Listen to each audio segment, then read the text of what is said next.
noches a todos los amigos, a todas las amigas de la Escuela de Gobierno y Políticas Públicas de la Pontificia Universidad Católica del Perú. Bienvenidos a esta nueva edición de nuestros webinares.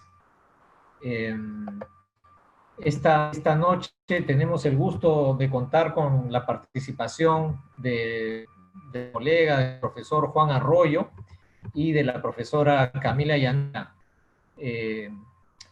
Como todos ustedes saben, el tema pues, de la epidemia y de la salud pública es un tema fundamental en la agenda nacional. Para discutir de estos temas, creo que una de las personas más adecuadas para sacar lecciones útiles de la experiencia es el profesor Arroyo. Juan es doctor en Ciencias Sociales de la Universidad Nacional Mayor de San Marcos, tiene una maestría en Salud Pública de la Universidad Cayetano Heredia, es sociólogo también, tiene amplia experiencia de gestión en el sector público, ha pasado por el Ministerio de Desarrollo Social, el Ministerio de la Mujer, la Presidencia del Consejo de Ministros, y recientemente ha sido jefe del Gabinete de Asesores del Ministerio de Salud durante la gestión del ministro Víctor Zamora, y bueno, afortunadamente durante todo este tiempo Juan se ha mantenido como profesor en la escuela de gobierno. Bueno, vamos a tener una conversación con él sobre su experiencia entonces en la gestión pública en combate a la epidemia, y para también participar en esta conversación hemos convocado, y le agradecemos mucho por haber aceptado, a Camila Llanera. Es doctora en psicología de la Universidad de Bergen, tiene una maestría en salud internacional de la Universidad de Berlín, es profesora de nuestra universidad en el departamento de psicología, y actualmente también ejerce el cargo de directora ejecutiva del Centro de Investigaciones Sociales, Económicas, Políticas y Antropológicas. Entonces, yo creo que vamos a poder tener una muy buena conversación. Les agradezco a todos por engancharse, por estar presentes en esta sesión, para mantener el orden en la conversación, porque somos muchos participantes. Pedimos que mantengan silenciados sus micrófonos, pero cualquier pregunta, cualquier comentario que quieran hacer, la pueden hacer a través del chat, que va a estar activo, y nosotros vamos a estar leyendo sus preguntas y comentarios. Por allí intentaré recoger alguna para meterla a nuestro diálogo. Lo que les propongo es tener una conversación que dure más o menos una hora, y la vamos a organizar en torno a 4 grandes bloques. Un primer bloque en donde hablaremos sobre la situación digámoslo así, previa a la epidemia respecto a la estructura del sector salud, del sistema de salud, y cómo esa herencia condicionó las decisiones de política pública que se tomaron para enfrentar la epidemia. Una segunda que tiene que ver con, bueno, dado a esa situación, lo que se propusieron hacer nuestras autoridades de salud, y cuáles eran las opciones que tuvieron disponibles, y por qué es que decidieron seguir el camino que hicieron. Un tercer bloque referido a los problemas de implementación con los que se encontraron conforme fueron avanzando las semanas. Y un último bloque pensando en el futuro, qué es lo que este gobierno debería hacer en los meses que le quedan y qué bases debería sentar para mejorar nuestro sistema de salud en el próximo quinquenio y el próximo gobierno. Entonces, esa es la estructura de la conversación que les proponemos. Y entonces, sin más, empecemos con el primer bloque, ¿no? Sobre la herencia, Juan, que encontraron en el equipo, en el MINSA, una vez que, digamos, que asumieron sus responsabilidades en un contexto tan difícil, ¿no? Se habla mucho de la fragmentación del sistema de salud, ¿no es cierto? Se ha hablado mucho también pues, de bajo porcentaje de asignación presupuestal en el sector salud. Eso es cierto. También es cierto que el gasto en salud ha tenido un ligero aumento en los últimos años, y que hay como la necesidad de implementar desde hace años una reforma importante en el sector, ¿es cierto? Por ejemplo, en el sector educación, otro sector clave. Hace unos años que estamos hablando de un proceso de reformas, pero no ha ocurrido lo mismo en el sector salud, ¿no? Entonces, es un tema de más presupuesto, ciertamente, pero también es un tema de otro tipo de organización y también es un tema también de otro tipo de enfoque, quizás, que ponga más énfasis en la prevención antes que en la atención compleja en grandes hospitales. Pero bueno, eso es lo que quisiera que empecemos conversando. ¿Cuál sería el diagnóstico que tú harías respecto a la situación que encontraron de entrada? ¿De qué manera es que eso condicionó el rango de opciones que tenían disponible para enfrentar la emergencia sanitaria? Bueno, buenas noches Martín, Camila y con todos un gusto conversar sobre este tema. Apenas salido del Ministerio de Salud, ¿no? Donde he estado 4 meses abocado eh, a la tarea, digamos, de poder apoyar una solución en el afrontamiento del COVID-19, ¿no? Yo lo que quisiera decir es que, bueno, todo el mundo, todos los países del mundo están afrontando esto. Esto se ha iniciado en diciembre en China, llega a Perú en marzo y la gestión en la que he participado empieza el 20 de marzo hasta hace unos días, ¿no? Sin embargo, teniendo el mismo problema todos los países, el tipo de resultado es distinto, ¿no? Tiene que ver esto con no solamente la política, el diseño de la política que se ha seguido, con la calidad de la implementación, sino también con el tipo de sociedad, ¿no? En que el virus se desarrolla, ¿no? En que esta pandemia se desarrolla. Entonces hay que verlo así en conjunto, porque a veces uno tiene la propensión a aislar uno de estos tres elementos y no puede comprender el conjunto. Entonces, ¿con qué nos encontramos el 20 de marzo? Todos los países nos encontramos en enero, febrero, marzo, nos encontramos de alguna manera, ¿no? Con realidades diferentes, ¿no? Nosotros nos encontramos con un país, ¿no? Bastante pobre en recursos, con muy baja institucionalidad y con alta informalidad. Una de las características de este paquete, digamos, es casi la inexistencia o la pobreza, la precariedad del sistema de salud. Una de las características de este tipo de sociedad desprotegida que hemos construido en las últimas décadas, que no es un tema, por tanto, de una sola gestión. Una sociedad desprotegida es una sociedad que es patógena y letal. Es el lenguaje salubrista, digamos. Patógena, o sea, genera condiciones para las enfermedades y letal genera condiciones para la mortalidad, ¿no? Ahora, cuando nosotros vemos las cifras del COVID, ¿no? Nosotros hablamos de exceso de mortalidad, pero en realidad normalmente este tipo de sociedades como la nuestra genera un exceso de mortalidad superior a otro tipo de sociedades que, digamos, tienen un per cápita superior, tienen una cultura, digamos, cívica diferente y han construido instituciones. Entonces nosotros tenemos un problema no solamente de sistema de salud, sino de tipo de sociedad que hemos construido, con lo que estamos aludiendo a economía, institucionalidad, etcétera, ¿no? Política, ¿no? Entonces, hemos encontrado un sistema de salud muy precario, si vamos a empezar por ahí, muy precario. El Perú en gasto público en salud, ¿no? Tiene el 3.2% del Producto Bruto, ¿no? Comparado con los 11 países de Sudamérica, ¿no? El Perú es el penúltimo. El último es Venezuela, ¿no? El primero es Uruguay con 6.4, ¿no? Entonces el Perú, su gasto público, que es un indicador de la importancia que le da el Estado, ¿no? A la salud pública, justamente, es bajísimo, ¿no? Y eso condiciona el conjunto, si bien no es un tema solo de dinero, definitivamente, pero eso condiciona el conjunto porque lo que ha habido es pérdida de capacidades, ¿no? En los últimos 30 años ha habido pérdida de capacidades, ¿no? Eh, digamos, el Perú ha perdido en número de médicos por 1.000 habitantes, en número de camas por 100.000 habitantes, en disponibilidad de camas UCI, en ventiladores mecánicos, en cantidad de enfermeras, en capacidad resolutiva de los establecimientos, incluso en capacidad de gobierno y de rectoría también en salud, ¿no?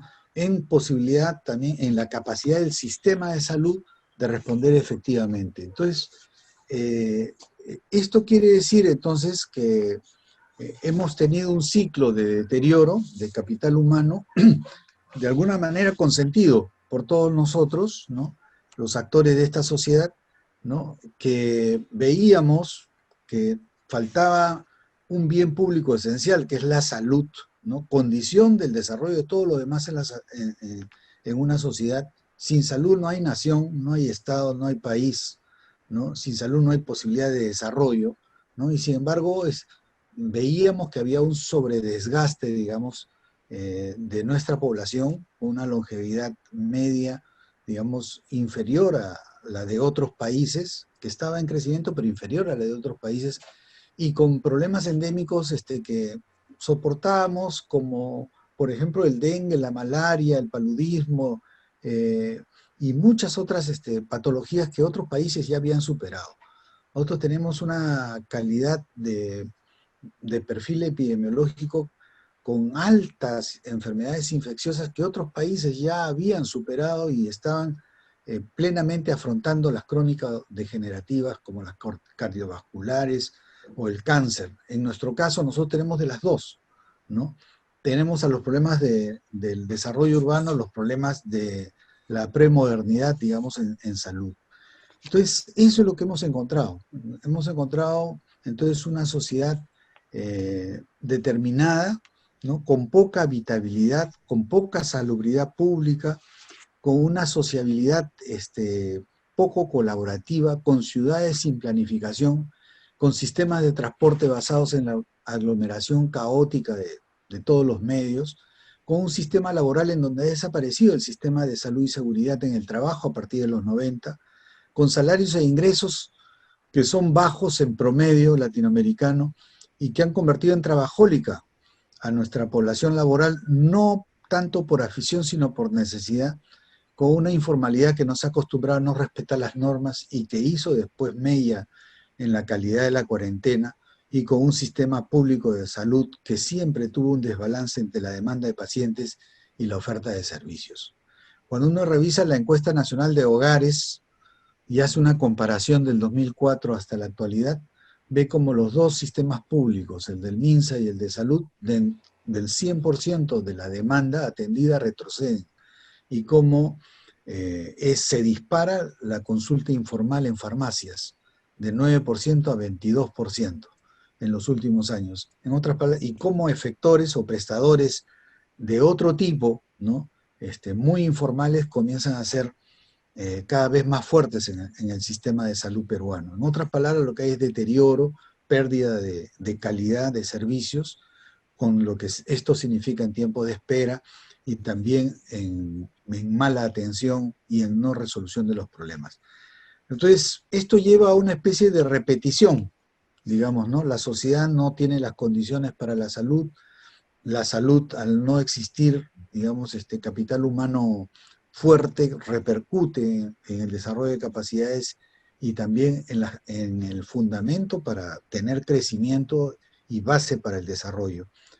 En realidad el virus lo que ha hecho es llamarnos la atención en la necesidad de recuperar cosas que nuestros abuelos tenían más claro, que era esta concepción higienista de la sociedad, que es vivir y comer con prudencia, tener un hábitat ventilado y con luz, guardar la limpieza del cuerpo y de las cosas, ¿no? Esta visión higienista vieja, ¿no? Que hacía que hubiera claraboyas, que hubiera ventanas grandes, que hubiese huertos en las casas, ¿no? Se ha perdido y hoy día tenemos más bien hemos tenido una visión muy utilitaria, ¿no? Del cuerpo y de la vida, ¿no? Al servicio de cosas imaginarias, ¿no? Que nos han puesto en las ciudades, que ya son el 75% de nuestra población es urbana, ¿no? Hemos vivido al debe de nuestro futuro, estresados, ¿no? Por el consumismo, ¿no? Con colegios impagables a veces, con familias al paso, con discriminaciones hacia nuestros propios orígenes andígenas y amazónicos y sin la sencillez de nuestros padres y abuelos. Entonces, eso es lo que hemos perdido, eso es lo que hemos encontrado, y con eso nos hemos enfrentado, ¿no? Con ese sistema precario de salud y con esa cultura, digamos, y ese tipo de sociedad, ¿no? Descuidada sobre sí misma, ¿no? Sobre su cuerpo y su vida, es que nos hemos enfrentado a un enemigo invisible, mortífero, ¿no? Que requiere de hecho, un viraje de eso que hemos estado viviendo y hacer unidad hoy, ¿no? En contra de él, ¿no? Eso es lo que puedo decir en relación a tu pregunta, Martín. Muchas gracias, Juan. Camila, ¿cómo comentarías tú el diagnóstico presentado por Juan? ¿Qué añadirías?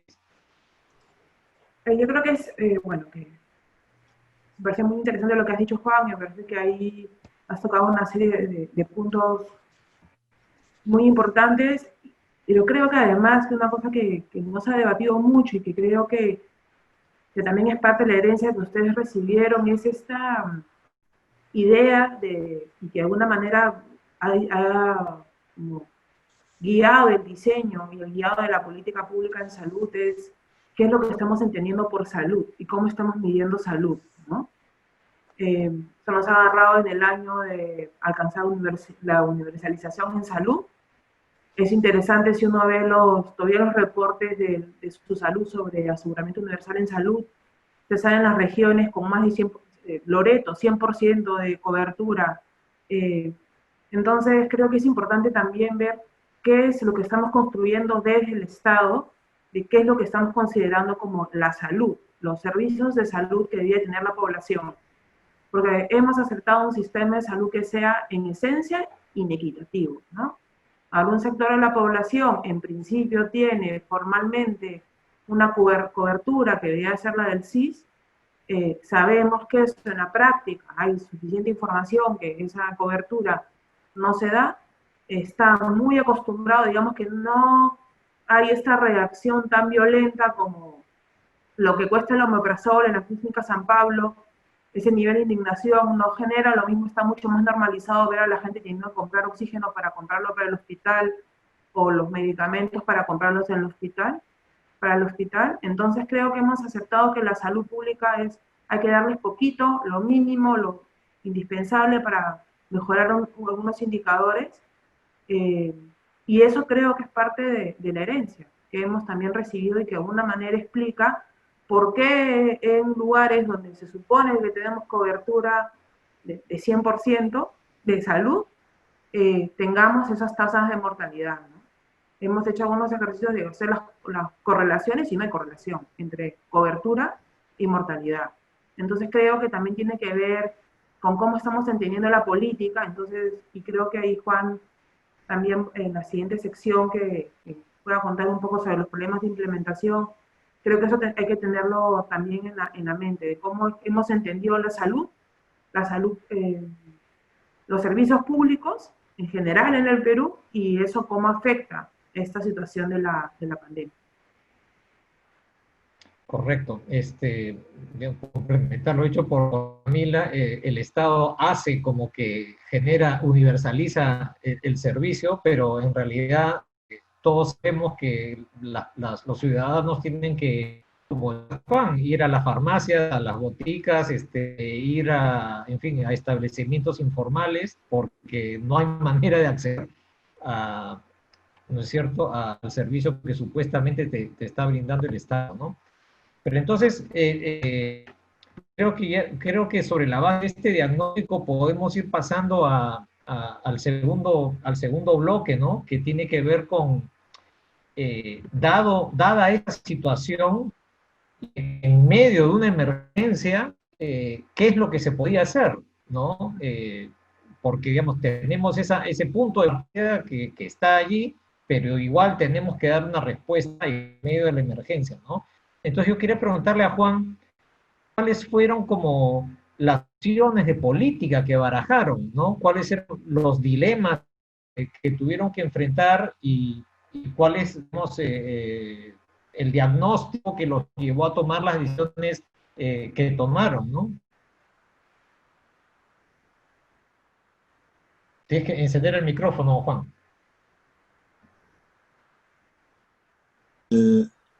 Ahora Bueno, sí. en el mundo los países hemos tomado distintas estrategias y diseñado distintas políticas para afrontar este problema, ¿no? Y eso tiene que ver con las consideraciones iniciales de tipo de sistema de salud, tipo de sociedad, institucionalidad, cultura, tipo de inequidad en salud también, efectivamente, que se han señalado, ¿no?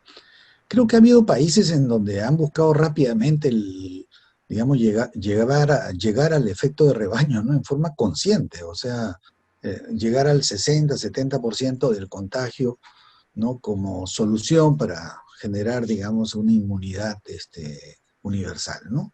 Ese es el caso de Suecia.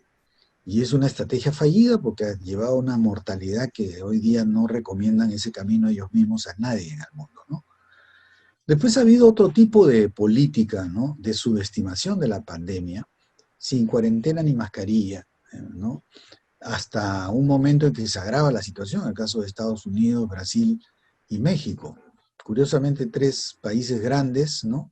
Que han preferido que siga la vida económica, social, ¿no? Sin mayor cuidado, digamos, ¿no? Y bueno, esta subestimación se expresa hoy día en prácticamente una situación gravísima en Estados Unidos, en Brasil también y en México, ¿no es cierto? Después ha habido otro tercer tipo de países, ¿no? En donde tenían un sistema de videovigilancia, digamos, muy fuerte, ¿no? Países tecnológicos, digitalizados, ¿no? Digamos, muy fuertes, en donde han tenido una respuesta tecnológica, digamos, en donde más que cuarentena, lo que han hecho es un rastreo de contactos a través de GPS, etcétera. El caso de Corea, ¿no? Entonces, ellos han, con su nivel tecnológico casi universal, digamos, la digitalización universal, han podido entonces establecer los clústeres de contagio, seguirlos, ¿no? Y establecer los cercos epidemiológicos para poder combatirlos, ¿no? Rápidamente, digamos, ¿no? En otros países ha habido cuarentenas flexibles como política, ¿no? O sea, se puede salir, se recomienda no salir, se puede salir, pero en la expectativa de tener un gran respaldo hospitalario, ¿no? Ese ha sido el caso de Reino Unido, por ejemplo, ¿no? También fue el caso de Italia y de España, pero tuvieron que llegar a cuarentenas tardías por el desborde hospitalario. Entonces, este tipo de políticas al final cuesta mucha mortalidad. Entonces, hasta ahí tenemos tres, digamos, tenemos la del efecto de rebaño, la subestimación de la pandemia, la respuesta tecnológica y las cuarentenas tardías o flexibles, confiando en que el sistema hospitalario y las camas UCI van a poder finalmente resolver el porcentaje de casos graves, ¿no? Pero ahí viene el caso ya de países como el nuestro, ¿no? Que tienen, digamos, son cuarentenas tempranas, ¿no? Totales, ¿no? Con cumplimiento, sin embargo, regular, ¿no? Con cumplimiento regular, o sea, al inicio fuerte cuarentena, 84% ha sido estudiado el nivel de cumplimiento de inamovilidad de nuestra cuarentena en los primeros, en el primer mes, digamos, ¿no? Primer mes y medio, pero después se resquebraja, digamos, esta cuarentena total, ¿no? Que es también la experiencia de China, pero la experiencia de China es cuarentena total temprana con gran respaldo estatal y hospitalario, ¿no? Y cerco al virus con movilización total. Ese es el caso de China. Pero en nuestro caso es temprana, con cumplimiento regular y con una inmovilización inviable por informalidad, ¿no? Por alta informalidad y por la necesidad entonces de un apoyo social estatal que llega, ¿no? Disminuido y tarde, ¿no? Y también con una oferta hospitalaria débil, digamos, ¿no? Que hace que digamos, se encuentre la demanda de pacientes graves y la oferta de camas UCI, por más que ha aumentado por 15, digamos, en este periodo de 120 días, por más que ha aumentado, de todas maneras, el contagio es muy grande. Es una sociedad de alto contagio además, ¿no? De alto contagio, ¿no? Por aglomeración, por casas pequeñas, etcétera, etcétera. Entonces, cuando nosotros miramos hacia atrás, decimos y nos preguntamos, y también nos preguntan si hubiéramos hecho, si esa cuarentena valió la pena, es la idea que nos dicen algunos críticos. Es más, yo tengo más bien la idea de que no solo valió la pena, sino debimos hacerla más fuerte, ¿no? Debimos hacerla no, digamos, fuerte en el sentido autoritario de la palabra, sino más participativa, de mayor sensibilización a la población, porque es la autodisciplina social lo que ha hecho que haya resoluciones rápidas, como en el caso de Nueva Zelanda, ¿no? En donde duró 30 días, ¿no? El caso más gravoso, no han sido los de cuarentena tardía, sino de desbordes tempranos del aparato hospitalario pequeño, ¿no? En desbande, además, sistemas de salud en desbande, que es el caso de Guayaquil, ¿no? El Perú, felizmente, ha mantenido, digamos, ha mantenido su sistema de salud a pie firme, pese a las dificultades, ¿no? Pese a las dificultades, pero va teniendo problemas para afrontar digamos, un crecimiento de casos graves, ¿no? De casos graves, va teniendo dificultades, ¿no? Y este desborde se va expresando en 3 tiempos, ¿no? En el país, ¿no? Porque hay un tiempo de regiones, primero empezó en el norte y en Loreto, después, digamos, se ha ido trasladando a las zonas de centro y ahora está en las del sur, está en la sierra, ¿no? Está en la posibilidad de Cusco, Puno, Huánuco también, ¿no? Entonces empezó por selva norte, selva y costa norte, y se ha ido trasladando. Entonces, la estrategia, la política que se siguió, me parece que estuvo bien, ¿no?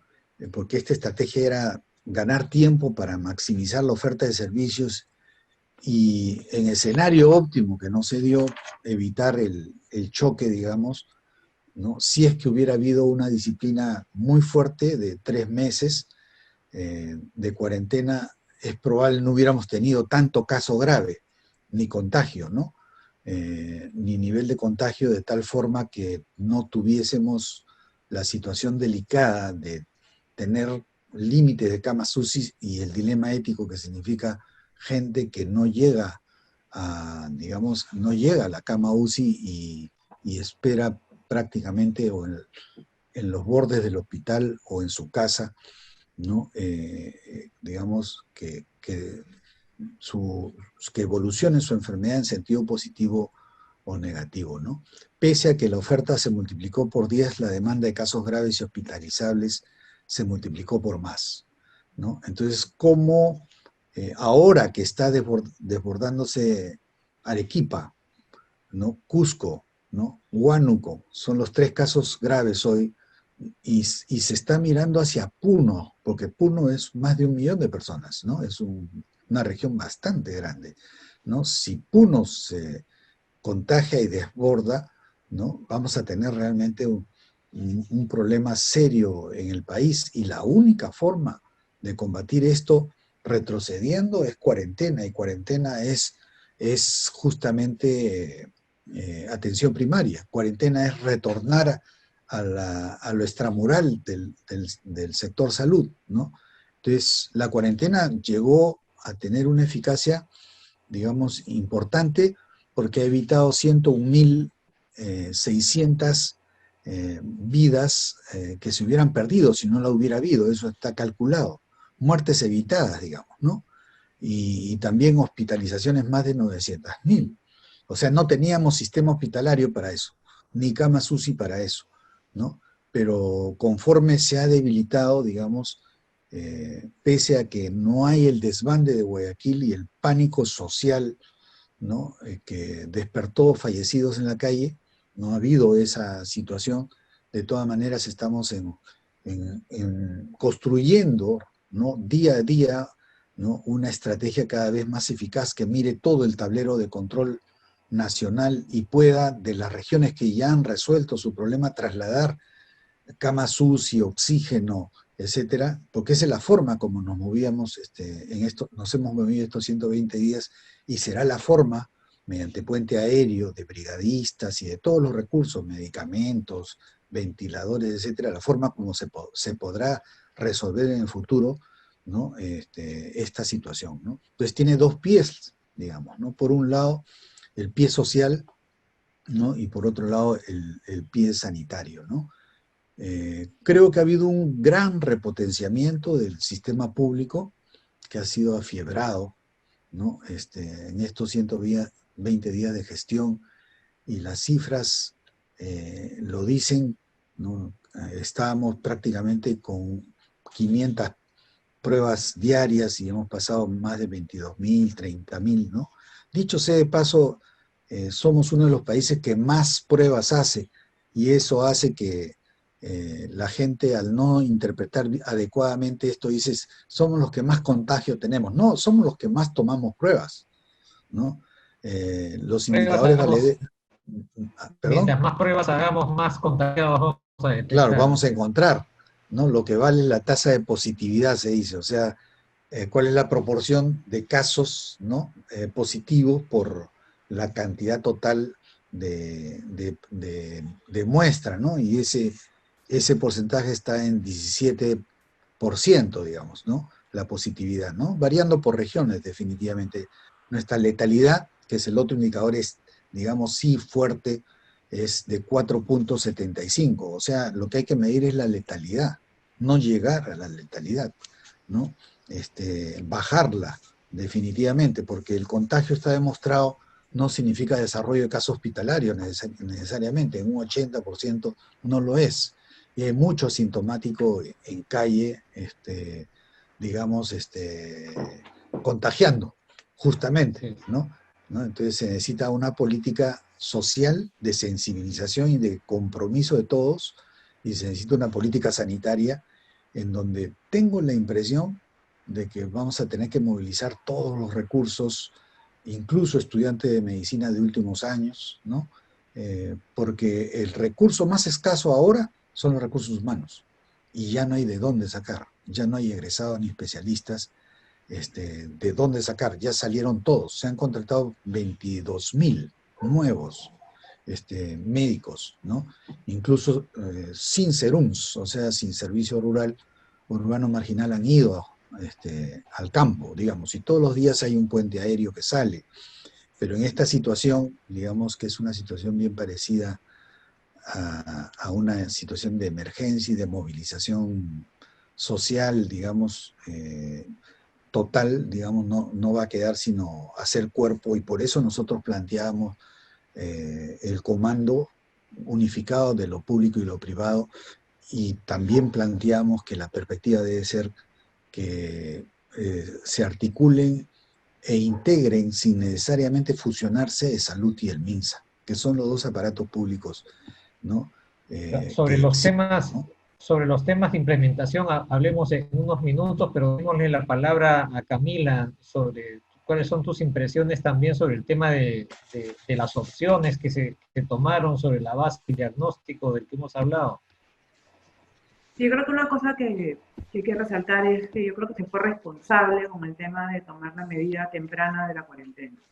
O sea, creo que esa fue una decisión responsable, y creo que parte de un reconocimiento que no teníamos la capacidad hospitalaria ni de salud. O sea, yo creo que hay un diagnóstico temprano bueno de decir, si esto estalla, va muy rápido, nosotros no tenemos la capacidad. Entonces también creo que la cuarentena temprana responde a un sistema de salud muy pobre, ¿no? Muy debilitado. Pero una cosa, y ahí sí quisiera, no sé, Juan, si podías responder también, después es que se partió, como se suele hacer en el Perú, en las cuestiones de política de salud, como una respuesta única, ¿no? O sea, un tipo de mensaje, línea 113, cuarentena, distancia social, que no tuvo necesariamente en consideración realidades fuera de las grandes ciudades, ¿no? Y con preocupaciones, creo que por lo menos en el caso de los pueblos amazónicos, desde comienzos de marzo, con mucho miedo y tratando de dar propuestas de control territorial, miedo hacia también la propia política del Estado, de los bonos, de decir, ¿saben qué?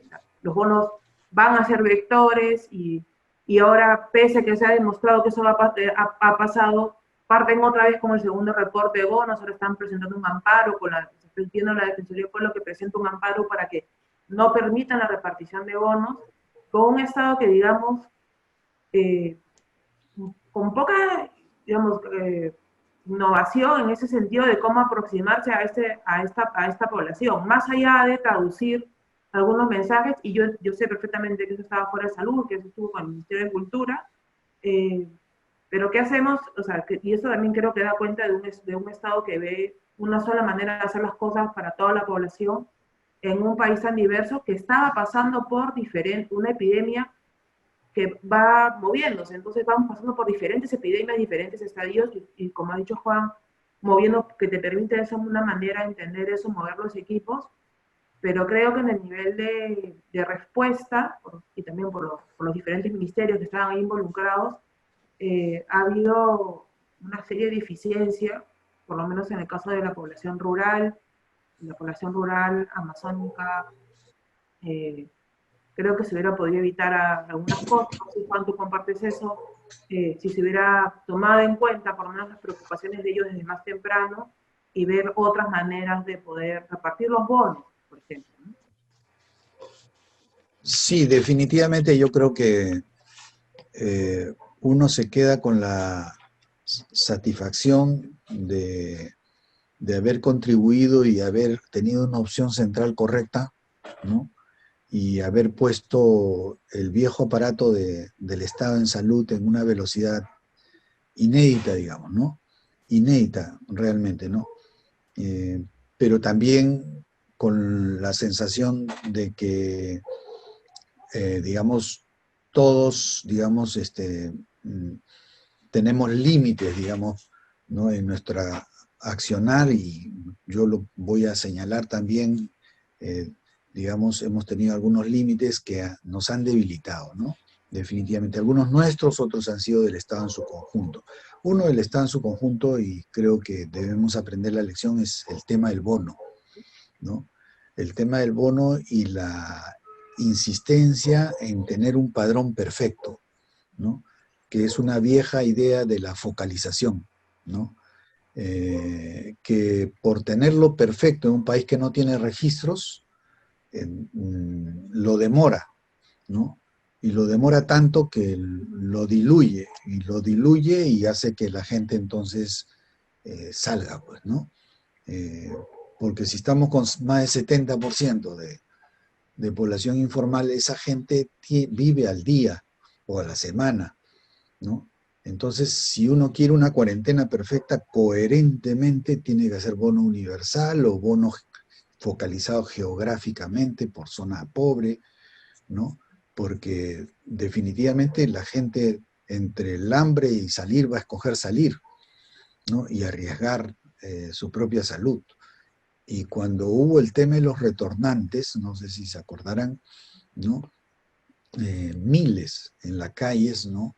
Digamos, uno veía desde salud que ese tema era un tema de salud también, porque, digamos, esa gente quería regresar porque no se sostenía en su, en su condición, ¿no? No podía sostener la cuarentena, quería retornar donde estaba su familia, donde podía defenderse, ¿no? Pero era un problema de salud porque ellos llevaban el virus a zonas de sierra. Curiosamente, el virus no se desarrollaba tanto en las zonas de altura, en la sierra, en la zona rural, ¿no? Y no se desarrolla tanto, es en las ciudades, sobre todo, ¿no? Y fueron los retornantes los que llevaron el primer caso a Huancavelica, por ejemplo, ¿no? Y de ahí se han comenzado a expandir, ¿no? Entonces, fueron los turistas en el caso de Cusco, pero en el caso de todas las sierras son retornantes, digamos, ¿no? Los que hacen eso. Entonces, creo que el tema del bono y atrás el tema de la focalización perfecta y esto que ya se ha vuelto ideología, ¿no? Digamos, el no admitir que podría haber ese costo de la focalización imperfecta era inferior al costo de la cuarentena, digamos, derribada, ¿no? ¿No? Creo que había que haberlo medido ahí en ese momento y bueno, trajo también consecuencias sobre la salud, ¿no? Creo que lo que te refieres a las comunidades nativas, definitivamente, y máxime tú que has trabajado, Camila, en el sector cultura, bueno, es ancestral el descuido, ¿no? No viene de una gestión, es centenario, si se puede decir, ¿no? Casi no hay sistema de salud, ¿no? Son además poblaciones lejanas, etcétera, con muy poco acceso, ¿no? Sin embargo, fue en esta gestión que se formuló un gran proyecto para 10 regiones, ¿no? Y para más de 5.000 centros poblados, con 80 millones de soles, que es el que ha mandado ahorita, en estos días, a cientos de brigadistas, ¿no? Enfermeras, enfermeros, técnicos sanitarios, médicos, a todas las zonas de ceja de selva y de selva, ¿no? Datén del Marañón, etcétera, moviendo el puente aéreo hacia la selva también, ¿no? Es cierto que ha habido un problema serio en las comunidades nativas y seguirá habiéndolo, pero estamos, o se sentó la primera piedra de una preocupación que antes existía en muy poca medida, ¿no? Existía, pero en muy poca medida. Y creo que eso debe ser un servicio regular y no de emergencia, y expandirse, ¿no? Creo que lo que se ha hecho ha sentado las bases de un verdadero sistema público y que debe seguir en el futuro, ¿no? ¿Cómo es posible que un país de 33 millones haya tenido un solo laboratorio, ¿no? Cuando entramos había un solo laboratorio. Hemos dejado 15 laboratorios en 12 regiones. ¿Cómo es posible que cuando se compraron en febrero, se proyectó cuántos equipos protectores necesitábamos, o sea, estas mascarillas que ahora son tan comunes en la calle, se compró 30.000, ¿no? Y hoy día, ¿no?, se han distribuido 44 millones y hay 10 millones de mascarillas comunitarias. O sea, la producción tiene que ser a escala, ¿no? ¿Cómo es posible que en un país como el nuestro, digamos, en camas hospitalarias somos los últimos en la región, ¿no? No teníamos camas hospitalarias, teníamos 835 camas, ¿no? Hoy día tenemos 15 veces más, 14.275 camas, ¿no? Es más, se han construido 2 planes de expansión hospitalaria que han originado problemas recientemente, porque uno es para 4.600 camas y el segundo, que está en construcción, es para 1.250 camas. ¿Cuál es el problema? Que ciertamente la gente ve nuevos hospitales, ¿no?, que dicho sea de paso ya no son hechos con las guías tan burocráticas del SNP y del InviérteP, que son casi lo mismo, ¿no?, sino esas camas han sido puestas y se pone también el ventilador y se pone todo, pero lo que falta es el recurso humano, ¿no? Y entonces la gente tiene razón, ¿para qué se pone la cama si no hay recurso humano? Entonces hay un problema ahí que tenemos que resolver, ¿no? Poniéndonos todos a pensar constructivamente cuál es la solución. Entonces ya están, por ejemplo, la ministra, me parece acertado, ha dicho cómo pueden hacer rápidamente pasantías de una semana, médicos o enfermeras en UCIs, ¿no?, actuantes en grandes hospitales para volver a su región en una semana, porque la UCI, digamos, el estándar es que cada cama tenga por lo menos 2 médicos sociólogos, pero es imposible, no tenemos sociólogos ahora, entonces un médico por cada 6 camas se llegó a ese estándar y hoy día ya ni eso lo podemos cubrir. Entonces tenemos ahora, digamos, bastantes camas, pero poco personal especializado. Teníamos solo 276 camas UCIs, ¿no?, para 33 millones de personas. Hoy teníamos 1.327, ¿no? Teníamos en oxígeno, teníamos una deuda de 126 toneladas diarias de oxígeno. Hoy día tenemos, acabamos bueno, en los últimos días se licitó 104 toneladas, ¿no? Y con eso ya se cubría el déficit, ¿no? Nosotros en recursos humanos siempre hemos tenido un déficit, porque la gente prefiere, digamos, u otras carreras o emigra. Tenemos 14.000 médicos emigrantes al exterior, igual cantidad de enfermeras al exterior por los sueldos que se pagan acá. Se han contratado 22.000, ¿no? Médicos, enfermeras, obstetras en el país, en estos solo 90 días. O sea, hemos duplicado casi la cantidad y se le ha dado bonos especiales, ¿no? Y se ha hecho la costumbre de ser brigadista, o sea, cosa que no había. Uno estaba atado al suelo y no se movía. Ahora no, si se necesitan Arequipa se van, ¿no? Es una buena costumbre, porque uno va donde está la necesidad, etcétera. Creo que nuestro sistema también de gobierno, y hablando de política pública, también ha cambiado, ¿no? Si habíamos afectado el desarrollo de capacidades con 30 años de descuido, no era posible, ¿no?, gobernar solos, porque las capacidades de gobierno están fuera del gobierno también y del Estado. O sea, las capacidades de gobierno están distribuidas, como dicen justamente la teoría de las políticas públicas.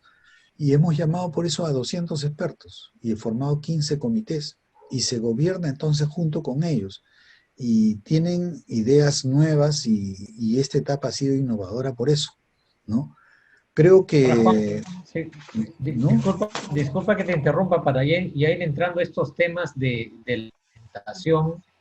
Eh, yo te diría que existe en muchos sectores la percepción de que las medidas iniciales que se tomaron de la cuarentena rígida, de ir ganando capacidad hospitalaria, ¿no?, fueron en la dirección correcta, pero conforme fueron pasando las semanas y los meses, yo creo que también se genera la percepción de que bien las decisiones iniciales fueron correctas, como que...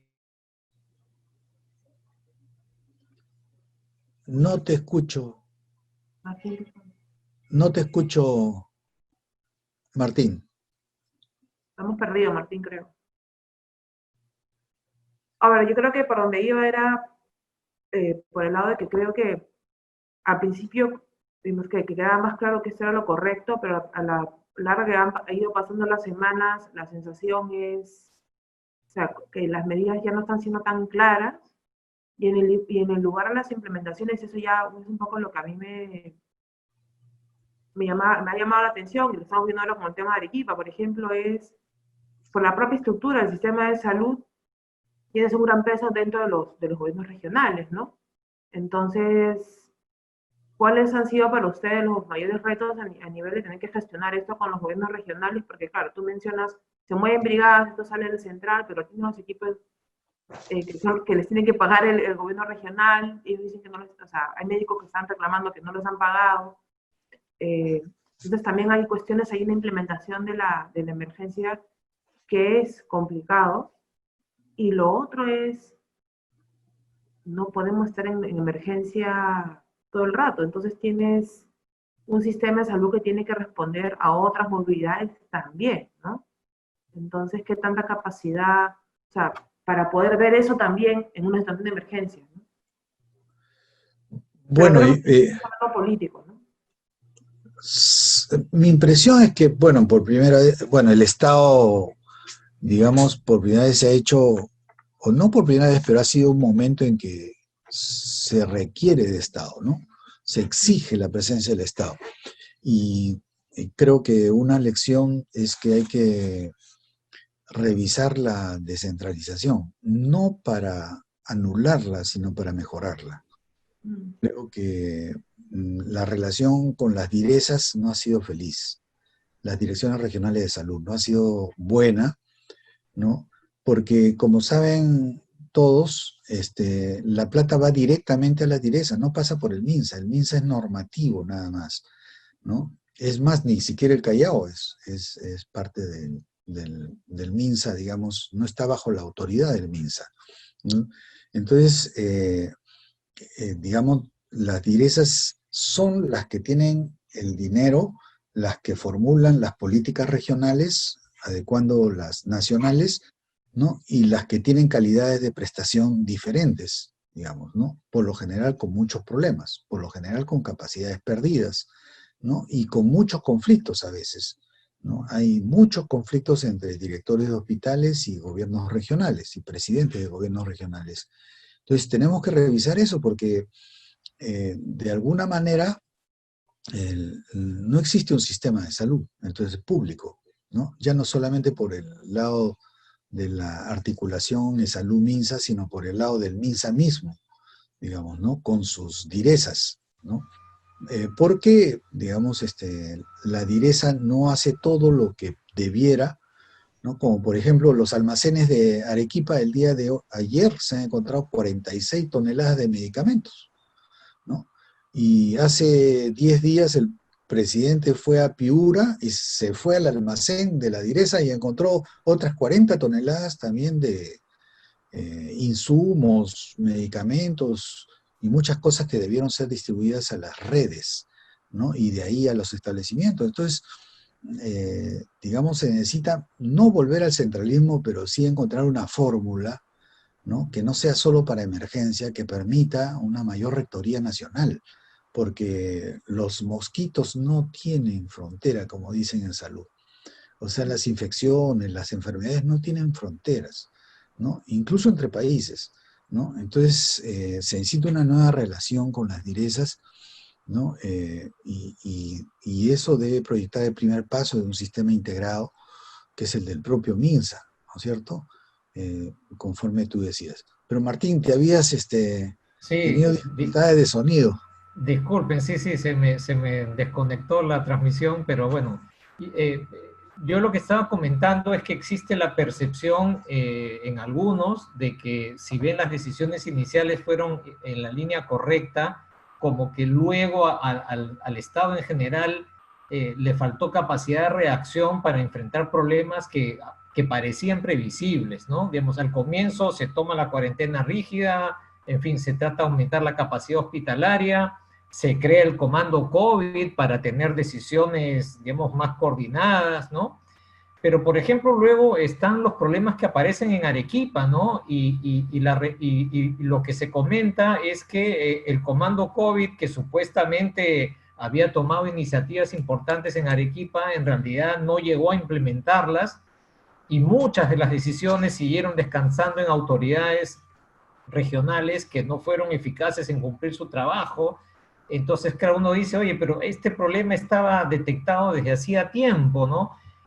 Y luego otra línea de críticas es, estuvo bien concentrarse en las camas UCI, pero aparentemente se habría descuidado todas las etapas previas, las etapas como más preventivas, enfatizar, digamos, las medidas de salubridad para evitar los contagios. Luego, en la primera etapa de los contagios, el acceso al oxígeno antes de llegar a la necesidad del internamiento en un hospital, ¿no? Ese es el tipo de críticas que algunos sectores han hecho, ¿no? O, por ejemplo, algo que tú mencionaste, ¿por qué no se puso más énfasis en estas estrategias de pruebas, detección de infectados, aislamiento, ¿no? Yo diría que por ahí han habido algunas críticas al proceso de implementación, ¿no? ¿Qué nos comentaría sobre eso? Bueno, definitivamente, pues creo que dentro de lo correcto en general que han sido las opciones que se han tomado, sí hay cosas que mejorar, ¿no? Definitivamente, y seguramente la doctora Pilar Macetti lo va a hacer, y nosotros estábamos siempre, todos los días, atentos a los problemas que había, ¿no? Respecto al tema de las direzas, que es lo primero que dijiste, justamente comentaba con Camila, que hay que revisar esa relación, ¿no? No para volver al centralismo, pero sí para mejorar la articulación de los sistemas, en particular educación y salud, ¿no? Requieren tener no solamente la influencia, sino la posibilidad de dirigir todo lo que es salud, o que las divisiones regionales, digamos, han traído en la formulación actual complejidad de problemas que conllevan no resolución de patologías, emergencias y cosas así, ¿no? Tengo la impresión de que definitivamente un tema que tenemos que fortalecer, pero también repensar es la atención primaria, ¿no? Que es a lo que estabas aludiendo, digamos, ¿no? ¿Por qué? Porque hemos tenido claro el tema de cuarentena, ¿no? Y ahí me parece que hay que ver cómo hacer una alianza. En realidad, los grandes problemas nacionales se resuelven con la alianza con la misma población, ¿no? Acordémonos de Sendero Luminoso, fue una alianza de la Fuerza Armada con las mismas comunidades campesinas las que resolvieron ese problema, ¿no? Entonces tengo la impresión de que en este caso es también una convocatoria nacional a la base social del Estado peruano la que es necesario hacer, ¿no? Máxime si ahora hay la posibilidad de, con cuidado de la distancia social, conversar, digamos, ¿no? Con organizaciones, cosa que no había al inicio, cuando hubo inamovilidad general, ¿no? Estoy hablando de marzo, abril, mayo, digamos, ¿no? Entonces creo que hay que aprender cómo enhebramos esta articulación, Estado-sociedad, para resolver esto y entonces el autocontrol surja desde abajo y desde arriba, ¿no? Porque no puede ser solo el ejército y la policía, no, ni se dan abasto ni es deseable, digamos, ¿no? Pasar a estado de sitio, ley marcial o cosas por el estilo. Tiene que haber más bien esa convocatoria. Creo que debe surgir de arriba esa convocatoria, pero recoger de abajo también, ¿no? Y ese es lo que necesitamos ahora. Y lo otro es ya la fórmula operativa de la atención primaria dentro del sector salud, ¿no? Como se sabe, hemos tenido un esfuerzo sostenido para construir cerca de 2.000 equipos de respuesta rápida en todo el país, que han ido saliendo y testeando, ¿no? En las DIRIS de Lima, que son las direcciones de redes integradas en Lima, pero también en las DIRESAS ha habido ese, ¿no? Definitivamente después de 20 o 30 años de debilitamiento de la atención primaria, el trabajo extramural, ¿no? Del personal de salud ha sido toda una novedad y una dificultad. Seamos francos, ¿no? No ha sido tan fácil como atender intramuros, digamos, ¿no? Esperar la demanda, ¿no? No ha sido igual, ¿no? Es más, como la demanda ha sido tanta en intramuros, no ha sido el mismo personal el que necesariamente ha salido, sino hemos tenido que contratar nuevo personal, porque no se podía hacer las dos cosas a la vez, dado que estaban viniendo pacientes con COVID y era necesario hacer seguimiento en domicilio también. Y en algunos puntos, centro de atención inmediata, poder tomar pruebas rápidas, etc. Entonces, por eso los 22.000 nuevos integrantes del sistema MINSA, digamos, ¿no? Pero también esto llama a reflexionar sobre la atención primaria en el futuro, ¿no? ¿Por qué? Porque solamente tenemos 600 hospitales en el sistema de salud y el resto son centros y postas. Y las postas son muy chiquitas, son 8.000, son muchas, y los centros son 2.000 y tantas, 2.000 y tantos. Entonces, ¿por qué los médicos no quieren ir? No quieren ir a centros y postas y se concentran en los hospitales.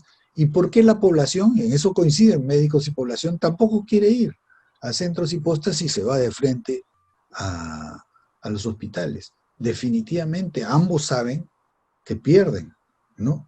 Entonces, si algo dura 20, 30 años, entonces uno tiene que reflexionar. El médico no va porque todo lo que le enseñaron lo va a perder, porque esos centros y postas son muy débiles, son casas, ¿no? Con precarias, tan o más precarias que los propios hospitales, y digamos, no están equipados, no pueden ejercer especialidades, se necesita ser médico de familia, pero médicos de familia son una minoría del conjunto de médicos actuantes. Entonces los médicos saben que van a perder capacidades, profesionalismo, aun y cuando se les pague más, y la población sabe que en esos espacios no van a encontrar la capacidad de resolución y al final van a ser derivados al hospital que tiene mayor capacidad de respuesta, digamos, ¿no? Entonces creo que la experiencia internacional de otros países enseña que la atención primaria no tiene por qué ser una atención, digamos, muy elemental, de urgencias, digamos, ¿no? Y creo que la solución es una atención primaria especializada y compleja, ¿no? Y nosotros en el último mes estamos dejando un proyecto de construcción de 75 centros, ¿no? Modulares que se construyen en apenas 30, 40 días, ¿no? Y que es una fórmula que a su vez quiebra el esquema del SNP, porque el SNP es hospitalario, pues. El INVIERTE-P es hospitalario, ¿no? La política de infraestructura afecta a la atención primaria porque prefiere el elefante blanco a la estructura liviana, ¿no? Y como ese hospital se construye en 5 años, nunca lo vemos. Encima se atora en alguna observación en OCE, ¿no? Como pasó con el Hospital Lorena, ¿no? Y tenemos nosotros 4.500 camas, ¿no? Que no son posibles de ser utilizadas porque tienen juicios, ¿no? En hospitales que están inconclusos y que falta a veces 5%, 10%, pero que tienen juicios, observaciones, no conformidades, ¿no? Del contratante o del contratado. Entonces, esta dificultad tenemos que quebrarla si queremos un sistema en el futuro en que la población tenga, así como antes tenía, digamos, el policía de barrio y lo perdió, ¿no? Antes tenía el carnicero y lo perdió, antes tenía el bodeguero, felizmente no lo ha perdido aún, tenga su centro de salud en donde lo conozcan, donde esté su médico, conozca a su familia y pueda entonces hacer prevención y consejería familiar, ¿no? Y avanzar, ¿no? a que no vaya esa patología más compleja hacia el hospital, ¿no?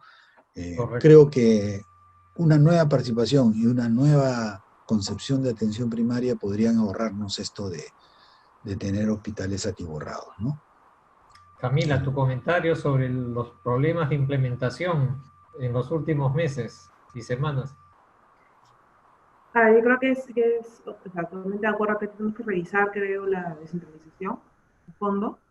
Estoy viendo algunos de los comentarios sobre que no existe descentralización. Yo creo que en salud se ha descentralizado y se ha dado mucho, digamos, por lo menos en ejecución a los gobiernos regionales, y esas son algunas de las cosas que hemos estado viendo. Y creo que, pero también hay un tema de la integración, ¿no? O sea, creo que si no somos ahora avesados y proponemos un sistema único, solidario, si lo del COVID no nos hace por lo menos cambiar de posición frente a eso, dudo que algo nos vaya a hacer cambiar. Y de acuerdo con el tema de la atención primaria, solo que ahí sí creo, Juan, que voy a estar en desacuerdo contigo en el tema de, primero que el médico familiar, yo creo que de eso hay que hablar con las universidades y eso, porque esta idea de que solamente el cirujano cardiovascular es lo que te da prestigio, creo que es problemático. Entonces creo que el médico de familia es algo que se debería de ganar campo, no es un problema solamente de Perú, es un problema fuera también, de estos médicos generales, pero también creo que hay que dejar de pensar que el médico es el que lo tiene que hacer todo. Yo creo que ese es un gran problema que tenemos acá, que te tiene que ver un médico para comenzar tratamiento para tal, cuando no es necesario para muchas, o un neumólogo, un especialista, cuando te lo podría dar un médico general, por ejemplo, en el caso de tuberculosis. Entonces creo que ahí hay que pensar en cómo rompemos también ciertas culturas dentro del sistema de salud que impiden tener una atención en salud primaria más fuerte y que se parezca más a lo que hay en otros países, ¿no? Esta idea de que tengo que ir a ver al especialista es muy latinoamericana, ¿no? Yo he vivido años fuera y en Noruega, los años que viví ahí, nunca fui a un especialista de entrada. Pero acá, pues, vas al ginecólogo, a mí mi médico familiar me hacía todo. Eh, y no era un especialista, era un médico general.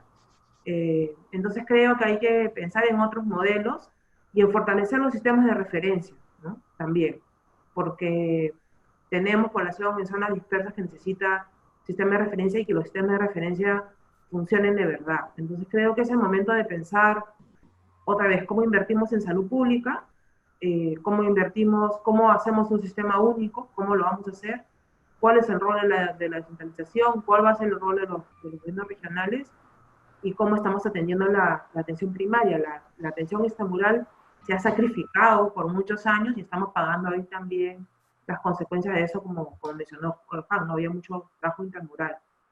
Y para mí creo que ahí, Juan, yo también, esto tiene para rato y no podemos seguir solamente viendo COVID en los sistemas de salud, ¿no? O sea, ahí tenemos un grupo de gente, de pacientes que están sufriendo otras cosas, que no los estamos atendiendo, y hay un grupo ahí de muertes evitables que hay que pensar cómo los vamos a atender y cuál es la posición del Estado frente a eso, ¿no? También sería interesante poder monitorear y poder hacer algún tipo de presión sobre eso. Gracias, Camila. Ya para entrar a la última parte, pedirles a Juan y a Camila una reflexión sobre, ya hemos empezado a entrar a ese tema, ¿no?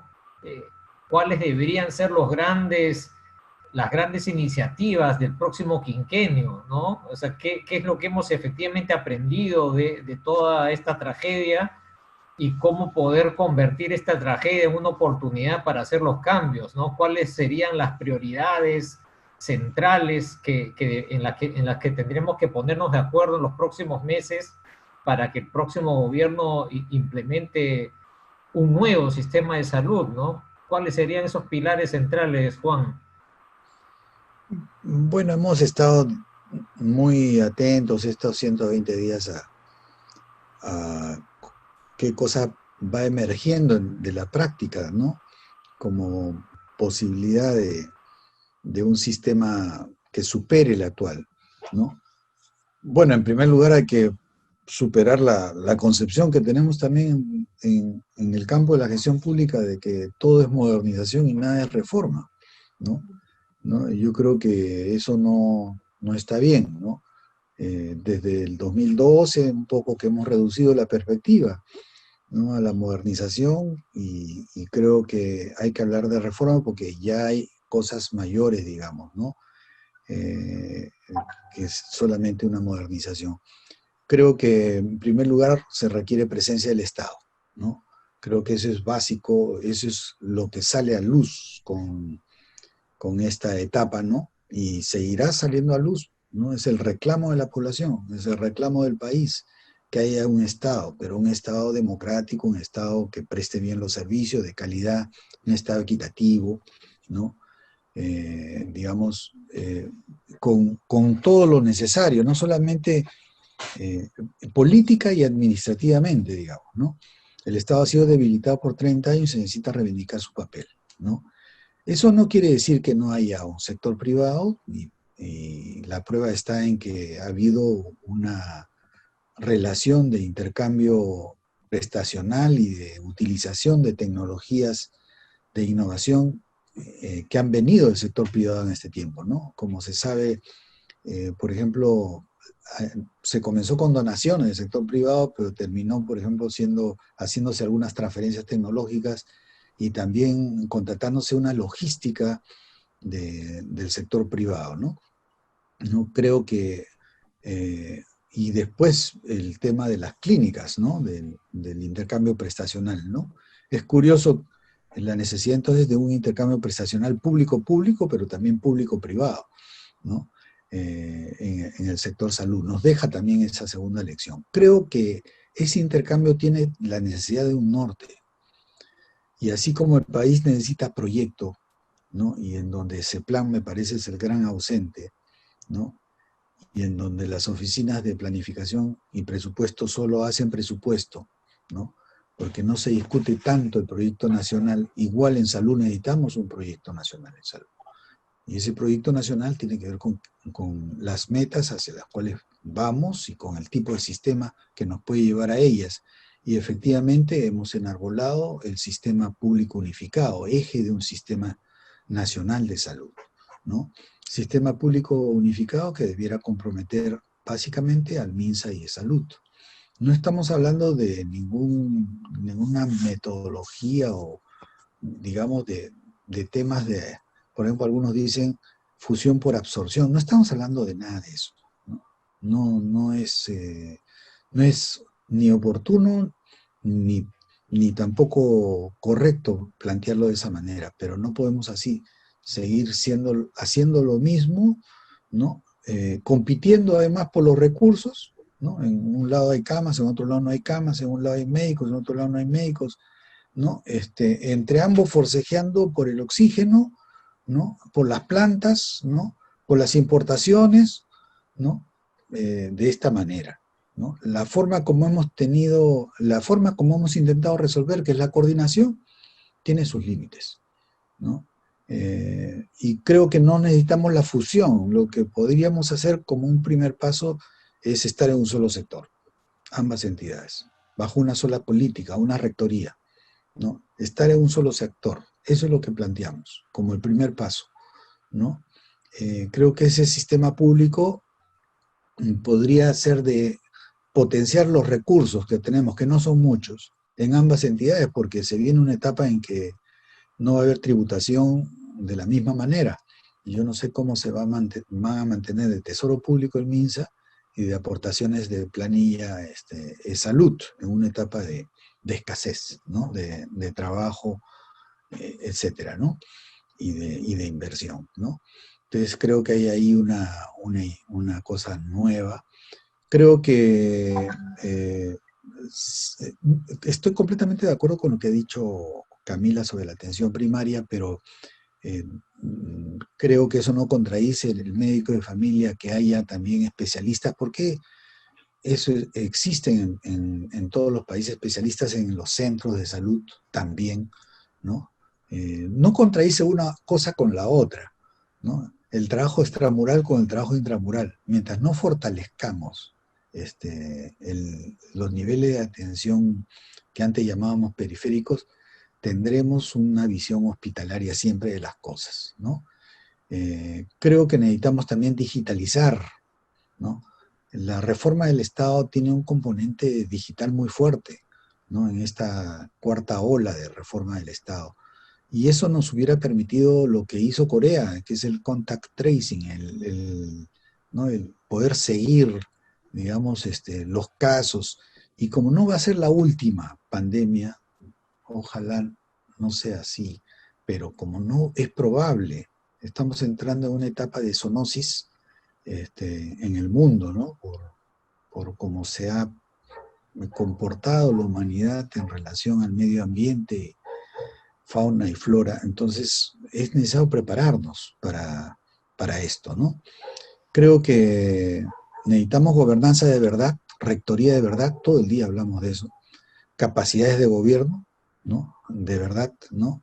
Necesitamos grupo de expertos. Creo que es un tipo de capital intelectual especial el del gobernante, que requerimos sembrar, cultivar, ¿no? Es un tipo especial, ¿no? Nosotros hablábamos mucho en el MINSA y se quedó el despacho con esas categorías tecnopolíticos y politécnicos, ¿no? Como las categorías que necesitamos, digamos, cultivar, ¿no? Creo que otra de las grandes reformas ya son las reformas de las compras, ¿no? Hemos aprendido algo acá, de gobierno a gobierno, nuestras OGAs muy limitadas, ¿no? Nuestras oficinas generales de administración, creo que las modalidades de gobierno a gobierno, ¿no? La superación del invierte P en inversión también se hace una necesidad, es una traba más que otra cosa, ¿no? La posibilidad de grandes compradores como Reconstrucción, como Perú Compras, como Cenares, como el Legado Panamericano, sin ellos no hubiéramos avanzado, por ejemplo, en un mes poner hospitales, ¿no? También creo que amarrado a este nuevo Estado, ¿no? La innovación y producción nacional, ¿no? Que se ha despertado con este cerco que no nos permitía importar ventiladores, ¿no? Tenemos a universidades, ¿no? A sector privado, a Fuerzas Armadas, ¿no? Produciendo ventiladores, monitores, vacunas, pruebas. Yo creo que eso debe ser, ese es el Concitec, digamos, ¿no? La necesidad nos ha llevado a un Concitec más grande aún y debemos eso hacerlo sostenible, ¿no? Eh, Creo también digamos, que, digamos, la mala política no deja, hay que ver cómo hacemos para tener un pacto nacional sobre salud y educación que permita que converjamos en eso, y que no distraigamos por lo menos 10 años a los prestadores y gobernantes en salud y educación sobre su sagrado deber de cuidar a la población y llevarla a un desarrollo de capacidades superior. Porque uno se da cuenta cuando está en un ministerio que no solamente combate el virus. Cuando no existía Congreso, por ejemplo, estábamos combatiendo el virus y ya era difícil, pero cuando apareció las interpelaciones y los llamados a comisión y todos los días y cosas por esto y el otro, entonces ya eran 2, 3 frentes ya, ¿no? Y francamente no se podía, no hay, digamos, yo veo que los ministros necesitan ser gobernantes de sus sectores con cierta estabilidad, ¿no? Y eso necesitamos tenerlo, ¿no? Creo, por último, que esta crisis debe ser un aprendizaje nacional, ¿no? Debemos interiorizarla, reflexionarla en el camino, porque no ha terminado, ¿no? Que el abismo de la muerte nos obliga a pensar, digamos, ¿no? Y que ojalá una vez salvados, porque tenemos la esperanza de la vacuna, ¿no?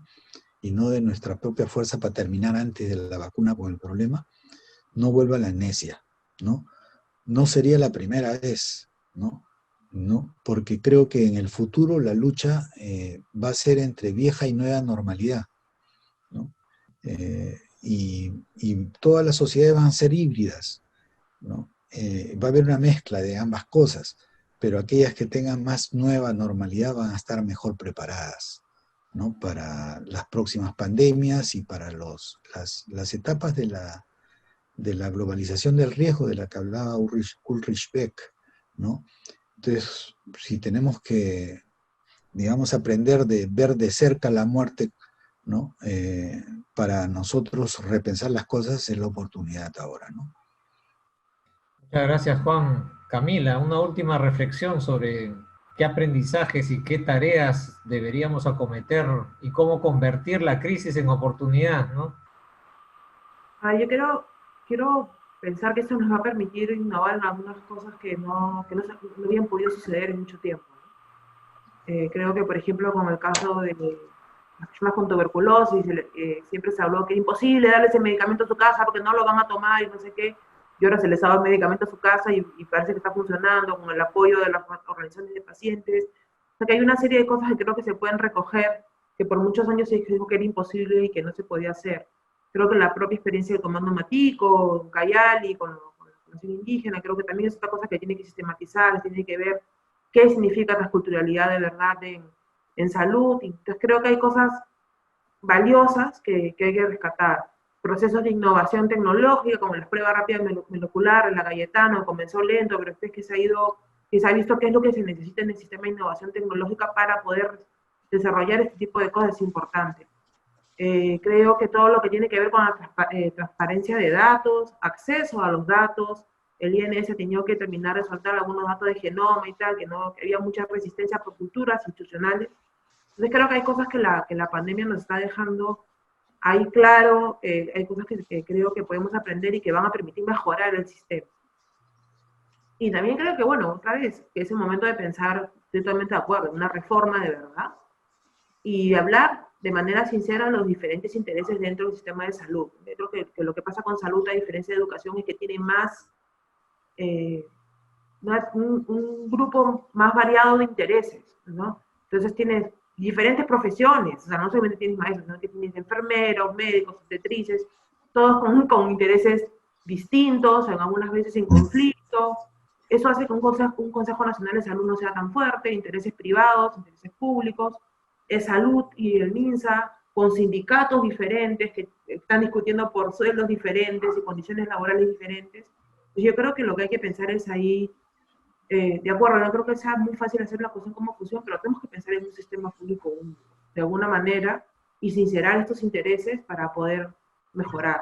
Y tomar lo que se ha tomado, lo que se ha aprendido, tomar lo que se ha aprendido de inversión, de construcción, de poder tener brigadas, ver qué es lo que ha funcionado bien para poder dejarlo para fortalecer el sistema a largo plazo, ¿no? Que no solamente esté para ahí y después se quite todo para cuando ya pase la pandemia, que pasará en algún momento. Bueno, muchas gracias Camila, Juan. Creo que la conversación ha sido tremendamente útil, tremendamente instructiva para todos nuestros oyentes, nuestros participantes. Solamente me queda agradecerles por su participación. Creo que sus ideas, sus comentarios han generado una muy buena reflexión en todos. Y bueno, solamente queda apoyar los esfuerzos de la nueva ministra de Salud y confiar en que sus iniciativas lleguen a buen puerto, porque efectivamente estamos en medio de una situación muy, muy riesgosa, ¿no es cierto? Voy a añadir una cosita, Martín, que se me pasó. Claro que sí. Creo que hay que revisar además el presupuesto por resultados como una herramienta de gestión. Porque creo que esos indicadores cuantitativos puros no han servido y no están sirviendo. Ya habían críticas de antes y yo creo que esto lo ha mostrado de una manera brutal. Entonces creo que el presupuesto por resultados le quita poder al MINSA, entonces había que revisarlo como indicadores. Si me permite, Martín, Sí. yo solamente, sí, estoy completamente de acuerdo. Creo que habría que enfatizar en la idea de que necesitamos un momento de unidad nacional sobre este tema, ¿no? Si vamos a pelearnos o criticar mucho, digamos, crítica destructiva, ¿no? Si vamos a estar todos los días friccionándonos cuando están muriendo 200 peruanos por día, ¿no? Digamos, no es conveniente, no es ético tampoco. Entonces, lo que se hizo en la gestión de nuestro ministro Zamora me parece, un gran aporte al país, pero lo que está haciendo la doctora Massetti también merece nuestro apoyo, ¿no? Este no es un tema de ministro, es un tema de país, ¿no? Y creo que este momento de unidad nacional debe ser convocante desde todos los ámbitos, desde el tema, desde la cátedra, las universidades, el acuerdo nacional, el Congreso, ¿no? La presidencia de la República, ¿no? Correcto, muy de acuerdo, ¿no? Creo que hay que apoyar efectivamente los esfuerzos que está haciendo la nueva ministra, el nuevo Consejo de Ministros y como dices tú, de aquí en adelante lograr un gran consenso sobre las tareas del próximo quinquenio, ¿no? Quizá el acuerdo nacional podrá cumplir un papel importante. Modestamente, desde la Universidad Católica y la Escuela de Gobierno, en los próximos meses elaboraremos documentos de trabajo, sacaremos algunas publicaciones tratando de contribuir al debate electoral sobre estos temas, que además el próximo año no solamente es cambio de gobierno, sino es el año del bicentenario, ¿no? Que tiene que ser pues un motivo de reflexión y de renovar el compromiso con el país. Y bueno, entonces les pedimos a todos que estén atentos a las próximas actividades en la escuela.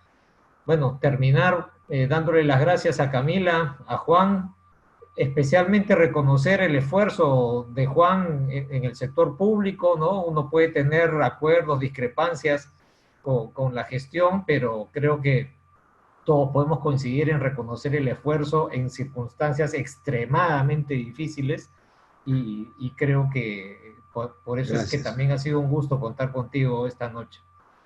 Bueno, y a todos gracias, ustedes, muchas gracias. La grabación de esta conversación quedará registrada y la subiremos a las redes de la escuela. Así que, bueno, muchas gracias y buenas noches.